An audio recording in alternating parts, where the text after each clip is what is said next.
Now moving ahead, हमारे पास second business format after the sole trader is known as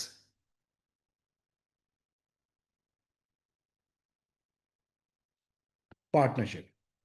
अब आप लोगों को सबको इजीली पता है कि पार्टनरशिप बिजनेस होता क्या है, पार्टनर्स कौन होते हैं, how the partnership business works. लेकिन हम इसको यहाँ पे थोड़ा सा अलग पॉइंट ऑफ व्यू से डिस्कस करेंगे और कुछ चीज़ें हम इसके अंदर एडिशनल डिस्कस करेंगे एंड आई होप कि आपको वो बड़ी इंटरेस्टिंग लगेंगी और समझ में आएंगी। तो सबसे पहले तो हम यहाँ पे ज़रा कॉन्सेप्ट समझते हैं कि पार्टनरशिप का मतलब क्या होता है। ये जो वर्ड पार्टनरशिप है हमारे पास, ये कहाँ से आ रहा है? पार्टनरशिप का वर्ड आ रहा है हमारे पास पार्टनर से। Answer, who are partners? Partners are known as the owners. क्या कहलाते हैं ये? ओनर्स कहलाते हैं। सोल ट्रेडर के अंदर सिंगल इंडिविजुअल होता है हमारे पास, लेकिन पार्टनरशिप बिजनेस के अंदर हमारे पास मोर देन वन ओनर्स होते हैं। कितने होते हैं मैक्सिमम वो हम डिस्कस करेंगे, लेकिन राइट नाउ एक से ज़्यादा हमारे पास जब इंडिविजुअल्स इन्वॉल्व होते हैं and they share the ownership and control into a business और of a business, so it will be classified as a partner. अब से ये जो पार्टनरशिप बिजनेस है हमारे पास, इसको पढ़ने से पहले या इसको स्टार्ट करने से पहले, the reason is and the question is कि sir why to form a partnership.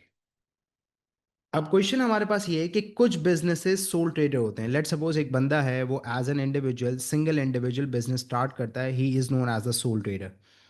अब वो सोल ट्रेडर से अपने बिजनेस को कन्वर्ट करा है into partnership. So the question is कि why that individual is converting his sole trader business into partnership, जबकि पूरा profit उसका था, सारी decision making power उसके पास थी, he was completely authorized and he was able to make the decision. Now why he is actually transforming a sole trader business into partnership? So what can be the possible reason जिसकी वजह से कुछ businesses as a partnership start होते हैं और कुछ businesses soul trader से अपने बिजनेस को कन्वर्ट कर देते हैं into partner and they dilute और they share the ownership. So there can be the many reason. सबसे पहला हमारे पास रीजन है that is known as division of risk. अब सर डिवीजन ऑफ रिस्क का मतलब क्या है हमारे पास? Let suppose sole trader business है और सोल ट्रेडर एक इंडिविजुअल बंदा है, वो बिजनेस रन कर रहा है, बिजनेस अच्छा परफॉर्म कर रहा है, बिजनेस ग्रो कर रहा है। And now when the business is growing, so this is how the risk is also growing. बच्चे यहाँ पे इस चीज़ को समझते हैं कि भाई बिजनेस ग्रो हो रहा है, इट्स बेनिफिट, या इट्स बेनिफिट कि you are going to generate more profit, आपका मार्केट शेयर बढ़ेगा, आपका रेवेन्यू बढ़ेगा। बहुत सारे पॉजिटिव एस्पेक्ट्स हैं ऑफ ग्रोइंग बिजनेस। लेकिन ऑन दी अदर हैंड जब बिजनेस ग्रो होता है तो उसके साथ साथ रिस्क भी ग्रो हो रहा होता है। लेट सपोज आपका बिजनेस है 50 लाख रुपीज़ का, total valuation of the business is 50 lakhs. अगर डूबे तो कितने जाएंगे? 50 लाख रुपए जाएंगे।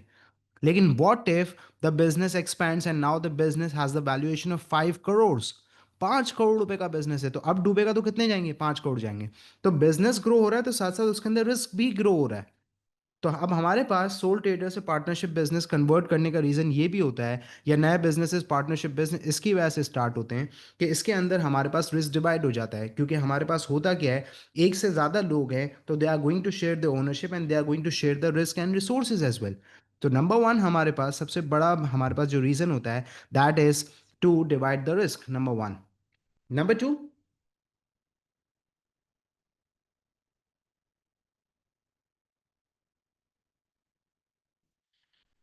Expertise and ideas. अब सर एक्सपर्टीज एंड आइडियाज का मतलब हमारे पास क्या है?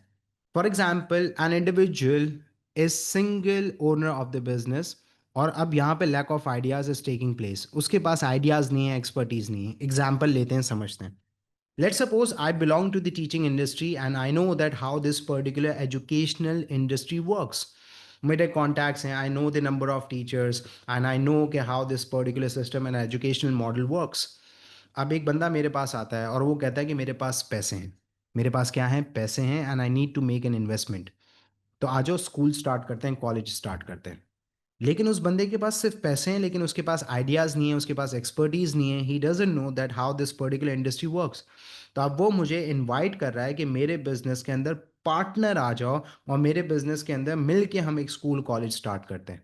तो कभी कभार रीज़न ये भी होता है कि एक सोल ट्रेडर बिजनेस पार्टनरशिप में इसकी वजह से कन्वर्ट हो जाता है, क्योंकि वहाँ पे लैक ऑफ आइडियाज़ होते हैं and now that sole trader needs more expertise and ideas into the business. Number three हमारे पास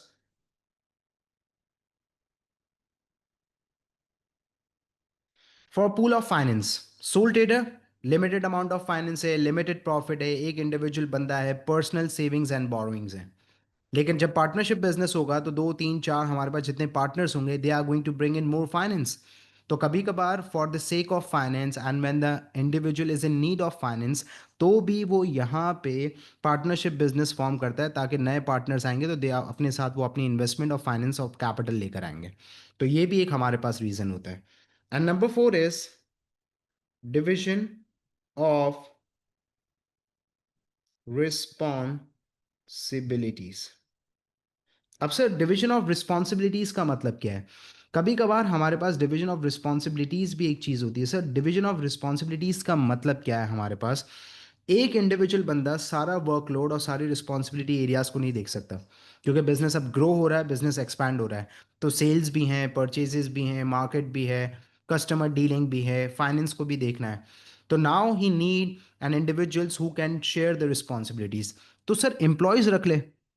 एम्प्लॉयज क्या डिसीजन मेकिंग के अंदर इन्वॉल्व हो सकते हैं? क्या एम्प्लॉयज रिस्पॉन्सिबिलिटीज शेयर कर सकते हैं? No, because they are an employees, they are not the partners, they do not have any ownership. नुकसान होता है तो हो जाए, हमारा क्या है। लेकिन अगर पार्टनर्स होंगे तो they will take the responsibilities and they will own the business as well. तो ये कुछ पर्टिकुलर रीजंस हैं जिसकी वजह से एक सोल ट्रेडर बिजनेस कन्वर्ट हो जाता है into partnership.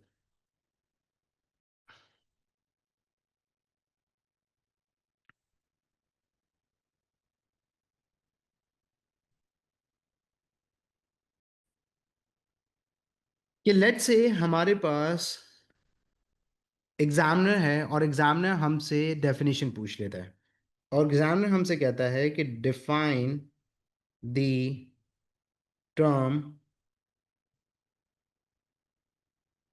Partnership for 2 marks.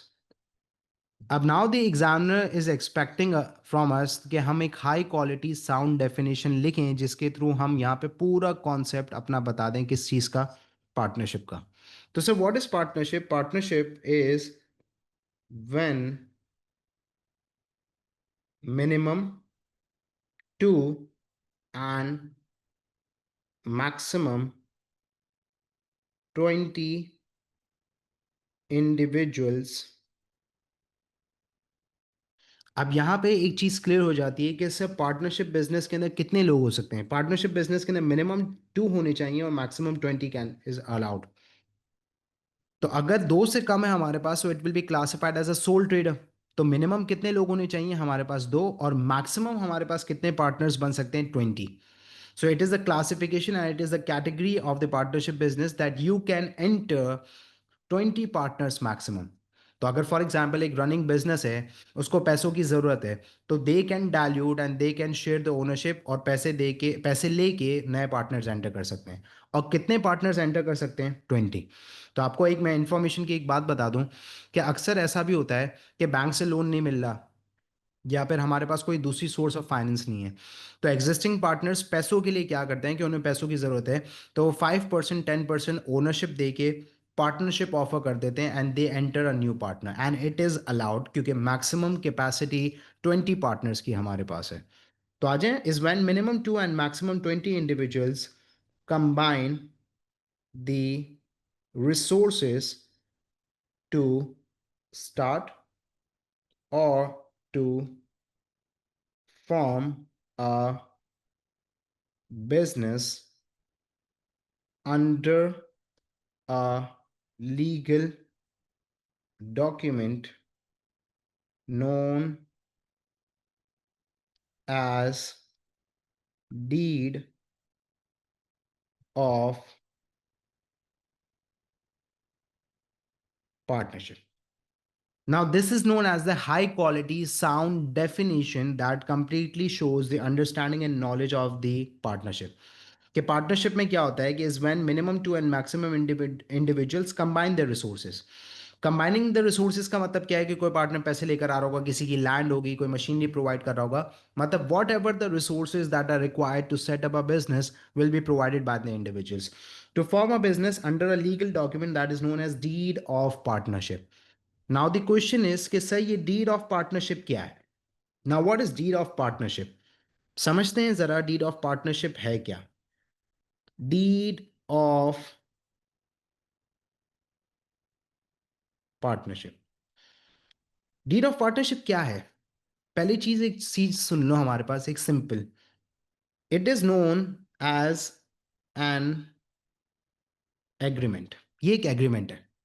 Sir, is it necessary to make this particular deed? Partnership agreement बनाना जरूरी है?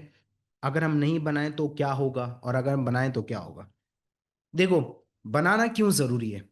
एक तो हमारे पास it's a legal formality that you have to follow, कि ये बनाना ज़रूरी है। It's a part of the partnership act 1989 के जितने भी बिजनेसेस हैं, जो पार्टनरशिप बिजनेसेस हैं, they have to form a deed of partnership. एक तो रीज़न हमारे पास ये है। दूसरा रीज़न हमारे पास ये एक लॉजिकल रीज़न है। आपके पास गाड़ी है, गाड़ी आपके पास है, गाड़ी आप चला रहे हैं, सब कुछ है, लेकिन उसके डॉक्यूमेंट्स नहीं है, और अगर डॉक्यूमेंट्स आपके पास हैं तो उसके ऊपर आपका नाम नहीं है। How you are going to claim the ownership of that car? क्या आप क्लेम कर सकते हो? क्या आपके पास कोई पर्टिकुलर प्रूफ है that this particular car is own by you? No. तो इसी तरीके से डीड ऑफ पार्टनरशिप भी है हमारे पास, कि एक एग्रीमेंट है जिसके अंदर सारे पॉइंट्स, सारे चीज़ें, पार्टनर्स के नाम, सब कुछ मेंशन होगा। तो एक एग्रीमेंट है जिसके थ्रू ये पता चल सके that I can claim that I own 5%, 10% of the ownership in this business. तो एक लॉजिकल रीजन तो ये है कि डीड ऑफ पार्टनरशिप इसके लिए बनानी चाहिए। तीसरा जो रीजन है वो सबसे सॉलिड है।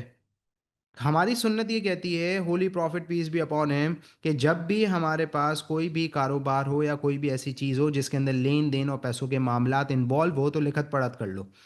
तो पार्टनरशिप बिजनेस कर रहे हैं तो लिखत पढ़त इज एग्रीमेंट, कि ये सारी चीज़ें हैं, ये सारे पॉइंट्स हैं, ये सारी चीज़ें हम एग्रीमेंट कर रहे हैं। तो जब हम ये एग्रीमेंट करेंगे तो ऑटोमेटिकली यहाँ पे हमारी चीज़ें क्लियर हो जाएंगी, कि हाँ, these are the clauses, these are the points जिस पे हम सब एग्री कर रहे हैं, and it is going to work as a proof. अब सर, डीड ऑफ पार्टनरशिप के अंदर क्या क्या चीज़ें होती हैं? What are the table of contents that are included in the deed of partnership? क्या क्या चीज़ें जो डीड ऑफ पार्टनरशिप के अंदर इंक्लूड होती हैं, ये समझते हैं। डीड ऑफ पार्टनरशिप के टेबल ऑफ कंटेंट्स का मतलब है कि अब सर, एग्रीमेंट तो बहुत अलग अलग भी होते हैं, फ्लेक्सिबल भी होते हैं। कुछ एग्रीमेंट्स ऐसे होते हैं, कुछ एग्रीमेंट्स ऐसे होते हैं, कुछ लोग अपनी तरफ से कुछ पॉइंट्स ऐड भी करवाते हैं। आई डू एग्री, होता है। हर पार्टनरशिप बिजनेस के अपने अपने एग्रीमेंट्स होंगे। लेकिन कुछ चीज़ें ऐसी होती हैं जो कि कंपलसरी होती हैं, और कुछ चीज़ें ऐसी होती हैं जो मस्ट होती हैं, होनी ही चाहिए, और हर पार्टनरशिप एग्रीमेंट के अंदर वो होंगी। वो चीज़ हम यहाँ पे डिस्कस करते हैं। तो सबसे पहले हमारे पास डीड ऑफ पार्टनरशिप के अंदर क्या है? The name of the partners. अब sir, name of the partners का मतलब क्या है? XYZ ABC, फहीम, सईद, अब्दुल्ला, ये सारे लोग हैं जो कि इन पर्टिकुलर बिजनेस के अंदर पार्टनर्स हैं। द लीगल डॉक्यूमेंटेड नेम होना चाहिए। पापा की परी, फेसबुक वाले, इंस्टाग्राम के हैंडल्स, उनके नाम नहीं होने चाहिए। लीगल डॉक्यूमेंटेड नेम होंगे, वो यहाँ पर होंगे, नेम ऑफ द पार्टनर्स, के this particular partnership business is owned by this this this and this. दूसरी चीज़ है कि sir, name of the partners क्यों लिखते हैं? मुझे एक बात बताएं, कल की क्लास के अंदर हमने पढ़ा था unincorporation, owner and the business carries the same identity. Business की अपनी खुद की कोई आइडेंटिटी नहीं है, इवन पार्टनरशिप बिजनेस की भी अपनी खुद की कोई आइडेंटिटी नहीं है। तो बिजनेस किसकी आइडेंटिटी के ऊपर डिपेंडेंट है? पार्टनर्स की आइडेंटिटी के ऊपर। सईद का बिजनेस है, अब्दुल्ला का बिजनेस है, फ़हीम का बिजनेस है, जमील का बिजनेस है, खुर्रम का बिजनेस है, फैजान का बिजनेस है, इन सब का बिजनेस है। तो नेम ऑफ द पार्टनर्स इसके लिए होता है, number one. Number to, capital investment ratio. कौन सा पार्टनर कितने पैसे लगा रहा है? अब let suppose the total investment in a business is 10 lakh rupees, 10 lakh रुपए। एक पार्टनर 5 लाख रुपए, दूसरा पार्टनर 5 लाख रुपए, टोटल इन्वेस्टमेंट 10 लाख रुपए की। एक पार्टनर ने 50% कॉन्ट्रीब्यूट किया, दूसरे पार्टनर ने 50% कॉन्ट्रीब्यूट किया। क्या सर हमेशा रेशियो 50-50% है? नहीं। कुछ लोग होते हैं जो मेजर पार्टनर होते हैं, किसी की 50% होती है, किसी की 20% होती है, किसी की 15% होती है, किसी की 10% होती है, डिपेंड्स। क्या आप तो ये भी यहाँ पे मेंशन होगा कि किस पार्टनर ने कितनी अमाउंट ऑफ इन्वेस्टमेंट करी है। और सर, क्या ये कैपिटल रेशियो चेंज हो सकता है? Yes. Let suppose running business है, पार्टनरशिप बिजनेस चल रहा है, दो पार्टनर्स हैं। अब दोनों पार्टनर्स ने 50-50% इन्वेस्टमेंट करी हुई है। बिजनेस ग्रो हो रहा है या बिजनेस के अंदर फाइनेंस की नीड है, तो एक पार्टनर और फाइनेंस प्रोवाइड कर रहा है, और वो कह रहा है कि ये मेरा और कैपिटल है। तो जब वो और अमाउंट ऑफ फाइनेंस इन्वेस्ट कर रहा है बिजनेस के अंदर, तो उसका रेशो बढ़ जाएगा, 50 से 60% हो सकता है, 55% हो सकता है। तो capital and investment ratio can increase और decrease. Number 3, profit and loss ratio. Now, so what is profit and loss ratio? Profit and loss ratio ka whatever the amount of profit or a loss that the business is going to generate, how it will be divided between or amongst the partner. अब वो जो example थी कि 5 लाख से एक partner ने, 5 लाख से एक पार्टनर ने, तो 50-50% की जो हमारे पास इन्वेस्टमेंट थी, वो यहाँ पे प्रॉफिट एंड लॉस, 10,000 रुपये का प्रॉफिट हुआ, 5,000 एक पार्टनर ने, 5,000 एक पार्टनर ने. तो ये भी मेंशन होगा कि प्रॉफिट एंड लॉस रेशियो क्या है, हाउ द प्रॉफिट और loss would be divided between और अमंग्स द पार्टनर, ये भी चीज मेंशन होगी. Number 4, salary assigned to partners. Now sir what is this salary assign to partners, जरा कॉन्सेप्ट है समझिएगा हमारे पास कि what is salary assign to partners. Salary assign to partners का मतलब होता है, कभी कभार ऐसा होता है हमारे पास कि कुछ पार्टनर्स वर्किंग हैं. Let's take an example. मैंने और एक और दोस्त ने मिल के एक स्कूल स्टार्ट किया, स्मॉल स्केल, भले स्मॉल स्केल है, स्कूल स्टार्ट किया. बिजनेस क्या है, पार्टनरशिप. वो भी ओनर है, I am also an owner, we share the ownership. अब यहाँ पे according to the business ownership I am the partner, लेकिन मैं वहाँ पे एज अ टीचर भी हूँ और I am providing my teaching services and skills in that school. तो अब अगर बिजनेस ओनरशिप के हिसाब से देखा जाए तो आई एम द पार्टनर, जो भी प्रॉफिट होगा लॉस होगा मैं बेयर करूंगा. लेकिन अगर देखा जाए तो बिजनेस मॉडल के हिसाब से मैं एम्प्लॉय भी हूँ. यस, आप एम्प्लॉय भी हैं सर. क्यों? क्योंकि you are teaching over there. तो जब मैं वहाँ पे टीचिंग कर रहा हूँ और मैं एज अ एम्प्लॉय वहाँ पे काम कर रहा हूँ, एज अ टीचर वहाँ पे काम कर रहा हूँ, तो मैं वहाँ से सैलरी भी विड्रॉ करूँगा. तो जो पार्टनर्स वहाँ पे सैलरी विड्रॉ कर रहे हैं और जो सैलरी होगी वो भी यहाँ पे मेंशन्ड होगी कि इस पार्टनर को इतनी फिक्स सैलरी पर मंथ मिलेगी, in order to avoid conflicts and disagreements. And the fifth is responsibility areas. अब सर रिस्पॉन्सिबिलिटी एरियाज का मतलब क्या है? रिस्पॉन्सिबिलिटी एरियाज का मतलब हो गया, एक पार्टनर फाइनेंस देख रहा है, एक पार्टनर मार्केटिंग देख रहा है, एक पार्टनर एचआर देख रहा है, एक पार्टनर सेल्स एंड परचेजेस देख रहा है, एक पार्टनर मार्केटिंग देख रहा है. तो जितने भी पार्टनर्स हैं उनको उनकी रिस्पॉन्सिबिलिटी एरियाज एंड डोमेन बता दिए हैं कि you are responsible for marketing, you are responsible for sales and purchase, in order to avoid conflicts and disagreements in the long term. क्यों? अगर एक पार्टनर है, कुछ डिसाइडेड नहीं है, तो यहाँ पे कॉन्फ्लिक्ट्स होंगे, डिसीजन मेकिंग सब आपस में जो है वो उलझेंगे. तो पहले ही यहाँ पे है कि you are responsible for this, you are responsible for this. तो एक पार्टनर दूसरे की रिस्पॉन्सिबिलिटी एरियाज के अंदर इंटरवीन नहीं करेगा, दूसरा पार्टनर तीसरे की रिस्पॉन्सिबिलिटी एरियाज में इंटरवीन नहीं करेगा. And this is how we can avoid conflicts and disagreements. तो ये कुछ बेसिक चीज़ें हैं हमारे पास जो कि डीड ऑफ पार्टनरशिप के अंदर इंक्लूडेड होती हैं. Is it clear? तो now we are done with the partners, partnership. अब यहाँ पे कुछ पर्टिकुलर टर्मिनोलॉजीज हैं, उसको ज़रा समझा रहा हूँ मैं for the sake of knowledge and for the understanding. हमारे पास सर पार्टनरशिप के अंदर जब पहली दफ़ा पार्टनरशिप बिजनेस फॉर्म हो रहा है, लेट सपोज हमारे पास दो पार्टनर्स हैं, दो इंडिविजुअल हैं, सोनू एंड मोनू. ये दो इंडिविजुअल्स हैं हमारे पास, सोनू एंड मोनू. सोनू और मोनू दो इंडिविजुअल्स हैं and this is the very first time they are forming a partnership business. अलग अलग इंडिविजुअल्स हैं, इन्होंने कहा मिल के काम करते हैं और बिजनेस स्टार्ट करते हैं. So this is the very first time they are forming a partnership business. तो इसको क्या कहा जाता है? इसको कहा जाता है फॉर्मेशन ऑफ पार्टनरशिप. क्या कहा जाता है? Formation of partnership. नंबर 2 हमारे पास सोनू और मोनू, दोनों कौन है? They are the partners and they have formed a partnership business. अब इनका एक दोस्त है हमारे पास जिसका नाम है सोनू. अब मुझे एक बात बताओ, क्या ये नया पार्टनरशिप बिजनेस है या existing? Sir existing partnership business है, क्योंकि सोनू और मोनू ऑलरेडी पार्टनर हैं and they are running a partnership business. अब ये जो सोनू है हमारे पास, ये बाहर होता है दुबई में, और ये दुबई के अंदर काम करता है, लेकिन अचानक से हालात खराब हुए, ये कराची आ गया. और ये कह रहा है कि मेरे पास कोई सोर्स ऑफ इनकम नहीं है, लेकिन I have the amount of investment to invest. तो सोनू और मोनू ने कहा चल यार, ये अपना दोस्त है, इसको ज़रूरत है, एक काम करते हैं, इसको पार्टनर ले लेते हैं अपने बिजनेस के अंदर, इससे पैसे ले लेते हैं, उसको ओनरशिप दे देते हैं।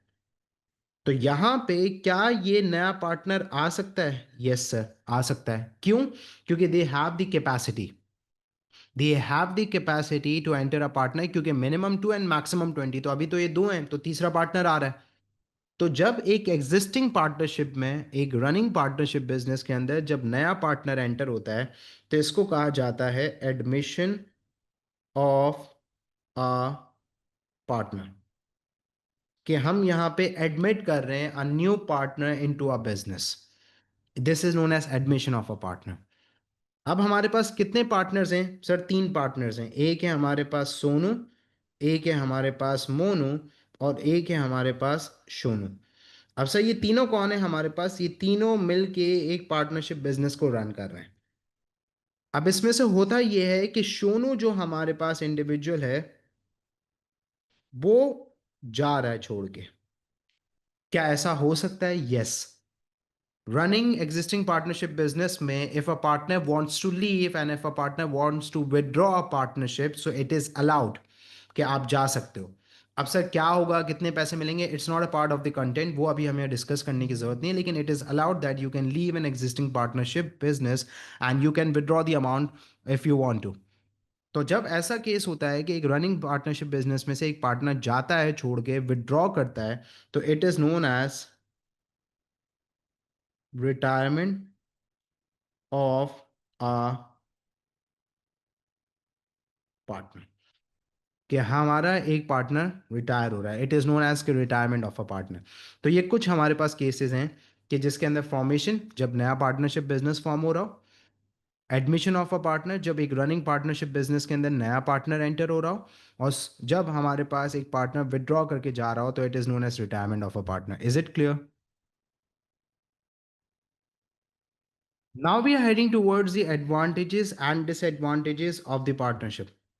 Okay, so what are the advantages and disadvantages of operating as a partnership? तो आज एडवांटेजेस डिस्कस करते हैं। सबसे बेसिक और सबसे पहला एडवांटेज हमारे पास, division of risk and loss.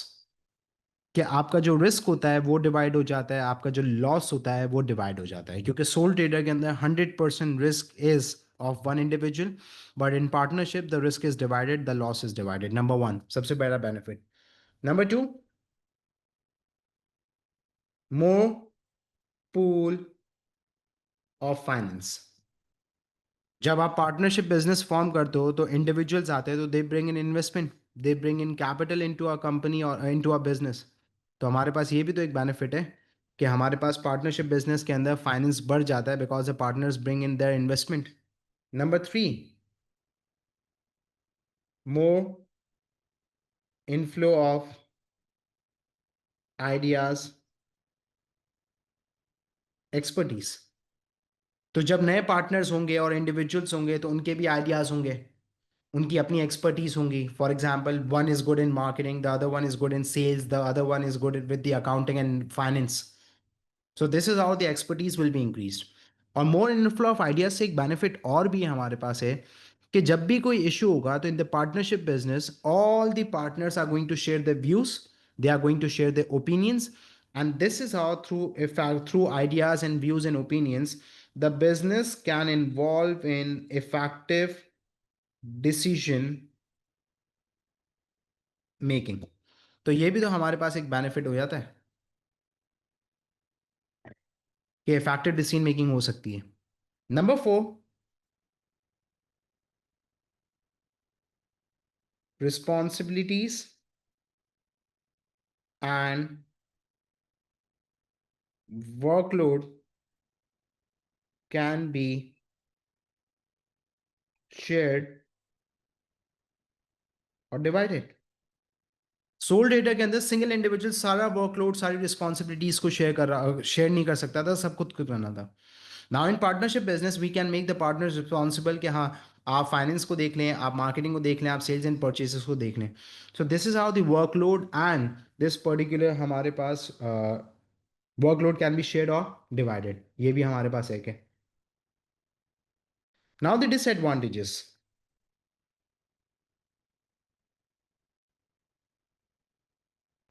Now sir what can be the possible disadvantages of operating as a partnership?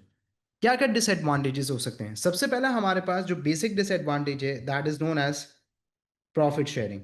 और ये बच्चों का सबसे फेवरेट है क्योंकि उनका दिमाग चल रहा होता है ना। तो सोल ट्रेडर के अंदर कहते हैं सारा प्रॉफिट अपना होगा, और पार्टनरशिप बिजनेस के अंदर कहते हैं कि सर पार्टनरशिप बिजनेस के अंदर प्रॉफिट विल बी शेयर्ड, क्योंकि पार्टनर्स के बीच में प्रॉफिट डिस्ट्रीब्यूट होगा। तो on the other hand loss और रिस्क भी तो डिस्ट्रीब्यूट हो रहा है। तो कॉस्ट बेनिफिट एनालिसिस हो गया ना, कि जहाँ एक बेनिफिट है तो वहाँ पे एक ड्रॉबैक भी है। इसके बाद हमारे पास और क्या फर्दर डिसएडवांटेजेस हो सकते हैं of a partnership business? Decision making slow हो जाएगी हमारे पास as compare to the sole trader. Partnership business के अंदर जो डिसीजन मेकिंग होती है वो स्लो होती है। So why is that so? Soul trader business के अंदर द पर्सन और द इंडिविजुअल और the sole trader his is own boss. वो अपना खुद का बॉस है, जब कोई इशू होगा खुद से डिसीजन ले लेगा, because he doesn't share the ownership, तो उसको किसी से पूछने की जरूरत नहीं है। But in partnership business they are the partners. भले दो पार्टनर्स हैं, लेकिन आपको उसके साथ डिस्कस तो करना पड़ेगा। एंड वी ऑल नो कि discussion is always time consuming. जब भी डिस्कशन होता है, मल्टीपल व्यूज एंड ओपिनियंस आते हैं, तो हम सोचते हैं और उसके बाद डिसीजन लेते हैं। तो as compare to the sole trader, partnership business के अंदर जो डिसीजन मेकिंग होती है वो स्लोअर होती है। Then we have third point, more legal formalities. Sir more legal formalities, simple आपके सामने एग्जांपल है। क्या हमने deed of partnership sole trader में बनाई थी? No sir. But in partnership we have to make a deed of partnership and agreement. तो simply legal formalities बढ़ जाएंगी, टैक्सेस थोड़े से बढ़ जाएंगे, थोड़ी सी और हमारी लीगल वर्क, पेपर वर्क और लीगल फॉर्मेलिटीज बढ़ जाएंगी। तो it's a disadvantage. Conflicts and disagreements. हो सकता है कि कोई ऐसा पर्टिकुलर इशू हो जिसके अंदर हमारे पास डिसीजन मेकिंग के अंदर पार्टनर्स के बीच में कॉन्फ्लिक्ट्स हो जाए, डिसएग्रीमेंट्स हो जाए। तो it's a very common thing कि when you are in the partnership business, तो अक्सर कॉन्फ्लिक्ट्स एंड डिसएग्रीमेंट्स हमारे पास हो सकते हैं। So it's one of the disadvantage. लेकिन सोल ट्रेडर के अंदर ऐसा हमारे पास नहीं होता। सोल ट्रेडर के अंदर क्योंकि single individual shares the authority, single individual has the ownership and the decision making power, तो वहाँ पे हमारे पास कॉन्फ्लिक्ट्स एंड डिसएग्रीमेंट्स नहीं होते। नंबर 5 हमारे पास unincorporation and unlimited liability. कल की क्लास के अंदर हमने पढ़ा था कि सोल ट्रेडर और पार्टनरशिप बिजनेसेस अनइनकॉर्पोरेटेड हैं because they have unincorporation and they have unlimited liability. तो दोबारा इस चीज को रीइंफोर्स कर देते हैं कि what is unincorporation, what is unlimited liability. Partnership business के अंदर जो बिजनेस है उसकी अपनी खुद की कोई आइडेंटिटी नहीं है। The business is dependent on the owners identity. तभी तो हम यहाँ पे डीड ऑफ पार्टनरशिप के अंदर पार्टनर्स का नाम लिख रहे होते हैं। तो अब यहाँ पे अगर पार्टनरशिप बिजनेस के अंदर पार्टनर्स लोन लेते हैं from a bank for the business, and in the case they fail to repay, तो now the partners personal assets are at risk, और पार्टनर्स फिर अपने पर्सनल एसेट, घर गाड़ी बेच के या जो भी एसेट्स होंगे उसको बेच के बिजनेस के लोन को रीपे करेंगे to the bank and to the financial institutions. तो again it's a disadvantage unincorporation and unlimited liability. तो जैसे सोल ट्रेडर के अंदर अनइनकॉर्पोरेशन अनलिमिटेड लाइबिलिटी डिसएडवांटेज है, तो similarly it's a disadvantage of the partnership business as well. And the last one is lack of continuity. अब lack of continuity का मतलब है कि what if a partner dies, तो क्या वही डीड ऑफ पार्टनरशिप चलेगी? क्या वही पार्टनरशिप बिजनेस होगा और the new legal structure of a partnership business will B form? Obviously, क्योंकि पहले एग्रीमेंट के अंदर ए बी सी तीन पार्टनर्स हैं। What if C dies? तो आप उसके अंदर कुछ भी हो सकता है कि सिर्फ दो पार्टनर्स रह जाएं, या फिर वो उसका बेटा आके पार्टनर बन जाए, जो भी कंडीशन होती है। तो क्या अब वो एग्रीमेंट या डीड ऑफ पार्टनरशिप चलेगी? No.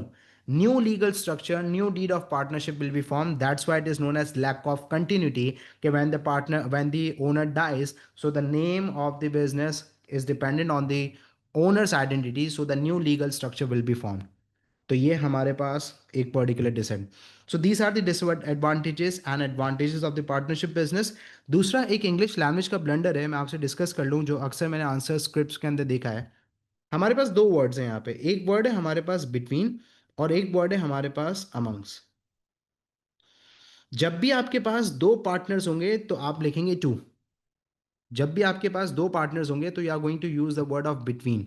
Between X and Y, between A and B. और अगर दो से ज्यादा पार्टनर्स हैं तो अमंग्स मोर देन टू. तो एक चीज याद रखिएगा कि जब दो पार्टनर्स हैं तो बिटवीन, और दो से ज्यादा पार्टनर्स हैं तो amongst. The profit will be shared amongst them. और प्रॉफिट अगर दो पार्टनर्स हैं, the profit will be shared between him and her. This is how. Is it clear? So this is all about partnership. We are done with the partnership. We discussed the contents and the table of the contents of the partnership, deed of partnership, then the advantages and disadvantages.